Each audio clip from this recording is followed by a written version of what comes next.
Hello friends, Israfil study channel में आप सभी का स्वागत है।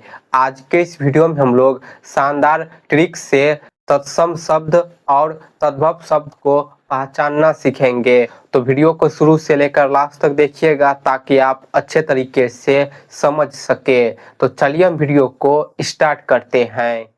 तो यहाँ पर हमने इस तरफ तत्सम शब्द को ले लिया है और यहाँ पर हमने तद्भव शब्द को ले लिया है।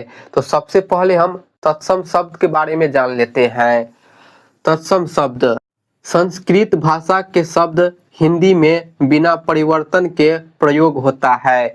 मतलब संस्कृत का जो शब्द होता है वो बिना चेंज के, बिना परिवर्तन के हिंदी भाषा में प्रयोग होता है, उसे ही हम तत्सम शब्द कहते हैं। और तद्भव शब्द जिनमें थोड़ा सा परिवर्तन करके हिंदी में प्रयोग किया जाता है। मतलब संस्कृत भाषा के शब्द को थोड़ा परिवर्तन कर चेंज कर जो शब्द प्रयोग किया जाता है उसे हम तद्भव शब्द कहते हैं। तो ये था इसका डिफिनेशन, परिभाषा। तो आपको परिभाषा याद नहीं करना है, आपको नियम याद रखना है कि तत्सम शब्द और तद्भव शब्द कैसे पहचानते हैं।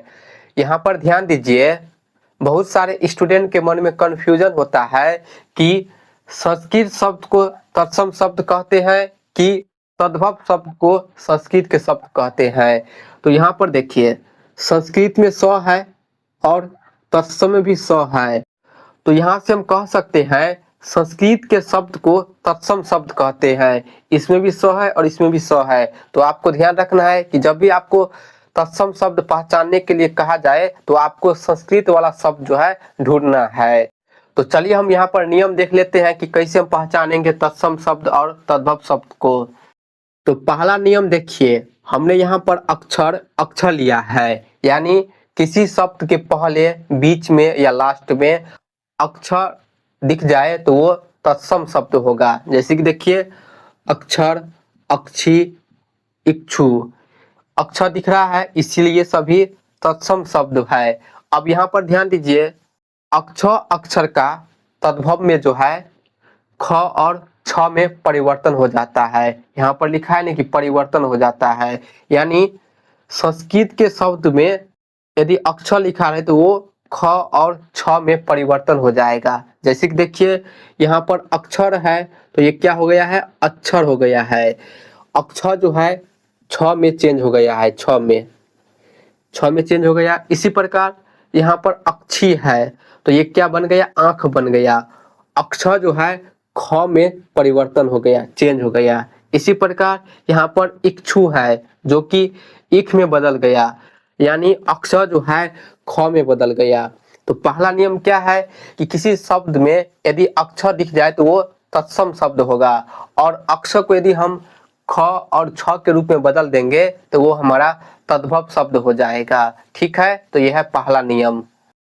अब दूसरा नियम देखिए, दूसरा नियम है यदि किसी शब्द में स्र, तालम स, मूर्धन स दिख जाए तो वो हमारा तत्सम शब्द होगा। और ये सभी जो है तद्भव शब्द में जो है स में चेंज हो जाएगा, यानी स्र, स, ये जो है दंत स में चेंज हो जाएगा। जैसे कि देखिए, श्रावण है तो ये क्या है, स्र है, तो इसलिए ये तत्सम शब्द है। और ये तद्भव में सावन हो गया, स्र जो है स में चेंज हो गया। ठीक है, ये आपको ध्यान रखना है। इसी प्रकार श्रृंगार है, स्र है इसीलिए तत्सम शब्द है, और श्रृंगार तद्भव में श्रृंगार हो गया, स में चेंज हो गया इसीलिए तद्भव शब्द है। इसी प्रकार सकु है, यहाँ पर देखिए तालम स है तो ये तत्सम शब्द है, और ये तद्भव में सुआ हो गया, स में चेंज हो गया। इसी प्रकार आशीष है, देखिए यहाँ पर मूर्धन स, तालम स दोनों है इसीलिए क्या है, तत्सम शब्द है, और तद्भव में ये आशीष हो गया, स में चेंज हो गया।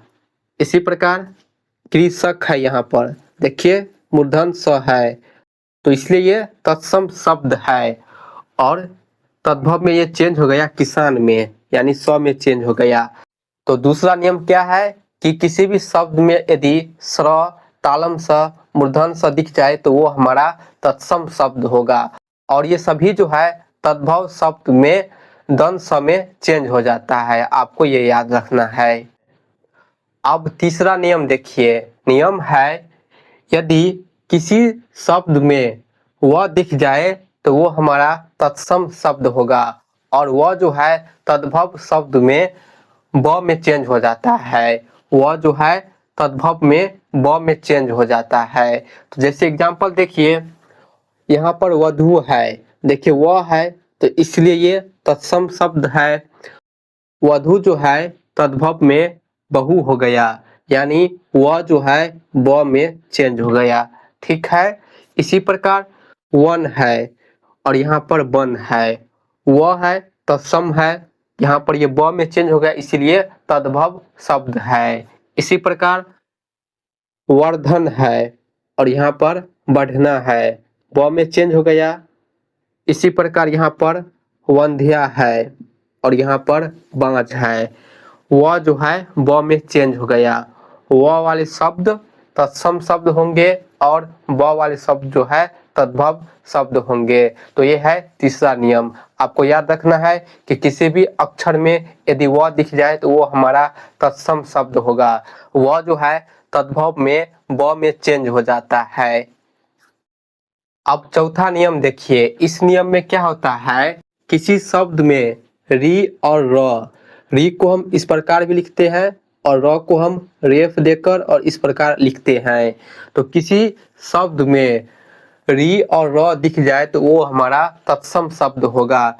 जैसे कि एग्जाम्पल देखिए, यहाँ पर नृत्य है, नौ में री लगा है इसलिए ये तत्सम शब्द है और तद्भव में ये नाच हो जाएगा। इसी प्रकार कृष्ण है, क में री लगा है इसलिए ये तत्सम शब्द है। और यहाँ पर देखिए मूर्धन स भी है, तो री और स दोनों आ जाए तो हमारा ये तत्सम शब्द होता है। कृष्ण का तद्भव होता है कन्हा किशन। इसी प्रकार यहाँ पर देखिए नर्क है, क में क्या लगा है, र लगा है, तो जिस शब्द में इस प्रकार र लगा रहे वो हमारा तत्सम शब्द होगा। नक्र का तद्भव में नाक होता है।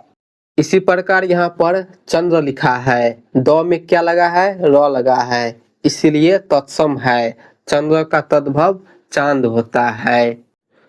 इसके बाद देखिए कर्म है, यहाँ पर र जो है रेफ के रूप में लगा है इसलिए तत्सम है। कर्म का तद्भव काम होता है।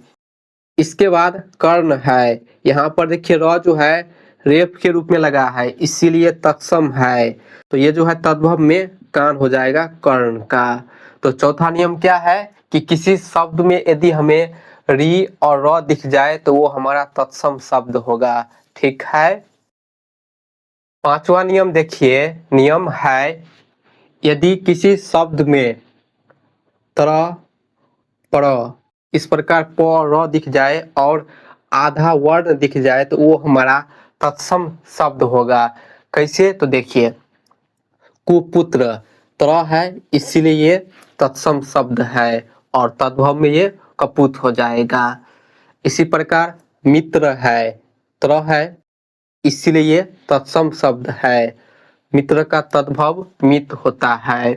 इसी प्रकार यहाँ पर देखिए प्रथम है, प में र लगा है इस प्रकार इसलिए ये तत्सम है, प्रथम का पहला हो गया। इसी प्रकार प्रिय है, प में र लगा है तो इसीलिए तत्सम है, तो इसका तद्भव पिया हो गया। इसी प्रकार यहाँ पर देखिए कलेश है, क जो है आधा लिखा है तो आधा वर्ण वाले शब्द भी तत्सम होता है, तो ये कलेश हो गया पूरा।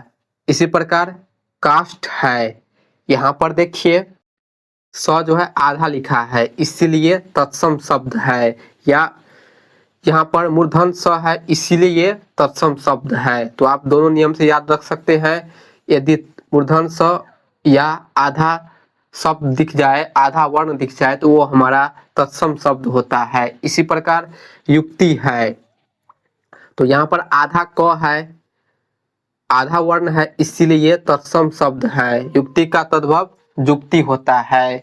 आपको इसमें नियम याद रखना है कि किस नियम से तत्सम शब्द बनता है। ठीक है, अगला नियम देखिए। ये नियम जो है सिर्फ तद्भव शब्द के लिए है। हमने जो 1 से लेकर 5 तक नियम पढ़ा है वो नियम सिर्फ तत्सम शब्द के लिए था, लेकिन ये नियम जो है ओनली फॉर तद्भव शब्द के लिए है।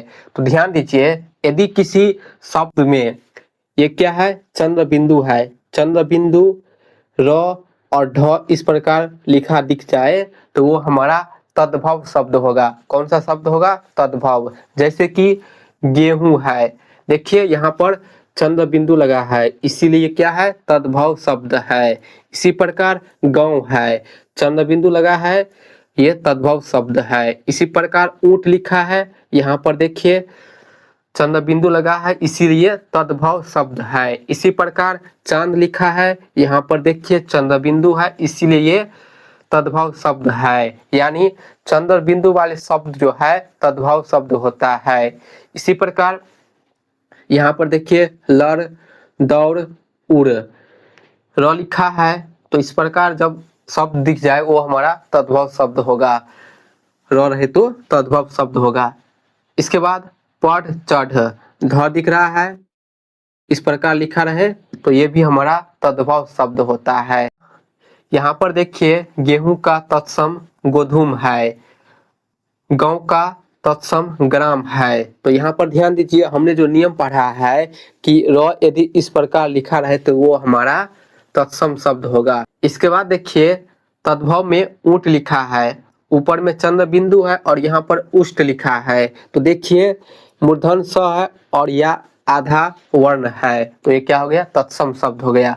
हम नियम पढ़ चुके हैं।